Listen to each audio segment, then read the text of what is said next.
तो जी हाँ दोस्तों, बिल्कुल सही सुन रहे हो आप। एनएससी ने जो है फाइनली सेबी को एक प्रस्ताव भेजा है जिसमें वो ट्रेडिंग आवर्स इंक्रीज करने के बारे में बता रहे हैं। तो अब सबसे पहले देख लेते हैं कि न्यूज़ क्या है।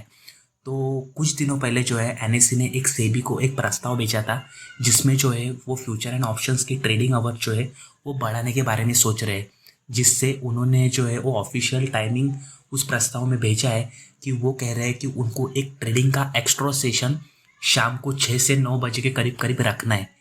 लेकिन अब तक सेबी का उस पर डिसीजन तो नहीं आया है, पर एनएससी जिस कॉन्फिडेंस से बता रही है उससे यही लग रहा है कि इस पर एक जल्द से जल्द सेबी जो है डिसीजन ले सकती है।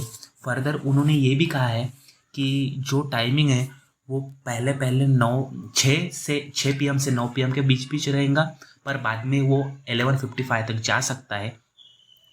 पर उसमें कुछ जो है वो धाराविक प्रोडक्ट्स रहने वाले हैं। जैसे सबसे पहले तो उसमें सिर्फ फ्यूचर एंड ऑप्शंस का ट्रेडिंग ही रहेगा। बाद में अगर उसमें स्टॉक डेरिवेटिव्स आ सकते हैं, उसके साथ ही साथ जो स्टॉक इक्विटी वगैरह वो फर्दर ऐड हो सकता है। लेकिन अब आप बात करी जाए तो एनएससी ये कर क्यों रहा है। तो एनएससी ये बताने को तो बता रहा है कि उनको जो है रिटेलर्स का देखना है, नए रिटेलर्स को मौका मिलना चाहिए, ऐसा होना चाहिए, वैसा होना चाहिए। बट अगर समझो प्रैक्टिकल इस पे विचार करा जाए तो एक एंगल तो ये भी हो सकता है कि एनएससी को पता है कि अगर वो शाम का जो है 6 PM से 9 PM तक का टाइम रखेंगे तो अब जो है टाइम चेंज हो चुका है। जो बिजनेसमैन्स थे या वर्किंग प्रोफेशनल्स थे वो 9:15 से 3:30 तक काम नहीं कर सकते थे शेयर मार्केट में। वो अब न्यूली एक्टिव हो गए। इससे होगा क्या, इससे न्यू अकाउंट्स बनेंगे। न्यू अकाउंट्स बनने के बाद क्या होगा, नया मार्केट में पैसा आएगा। इससे तो वॉल्यूम तो बढ़ेगा ही बढ़ेगा, और जो बाकी के एनएससी वगैरह है इनका टर्नओवर भी बढ़ेगा। तो इस एंगल से भी अपन अगर सोचने को जाए तो ये भी पॉसिबल हो सकता है। और अगर अब समझो अपन बात करते हैं इसके पॉजिटिव्स पे, तो इसका पॉजिटिव्स क्या होगा। तो सबसे पहले अगर इसका पॉजिटिव्स बताने का चाहे तो ये तो डेफिनेटली करेक्ट है कि नए रिटेलर्स आएंगे। नए रिटेलर्स के वजह से जो है वॉल्यूम बढ़ेगा। वॉल्यूम बढ़ेगा तो ये बहुत एक इम्पॉर्टेंट फैक्टर हो सकता है कि मार्केट में वॉलेटिलिटी बढ़ सकती है। वॉल्यूम बढ़ने की वजह से अच्छे अच्छे मूव्स अपन को मिल सकते हैं।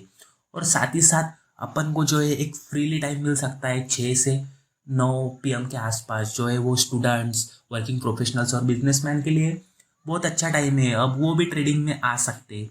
ओके, और अगर अपन बात करी जाए तो निगेटिव्स के बारे में, तो निगेटिव्स तो रहने वाले हैं। अब कैसा रहेगा, अपन अगर समझो मैं समझो स्टूडेंट हूँ या वर्किंग प्रोफेशनल हूँ तो मेरे लिए कोई इतना ये नहीं कि मैं शाम को 6 बजे आऊँगा, 9 बजे तक कुछ ट्रेड वगैरह करूँगा और उसके हिसाब से देखूँगा।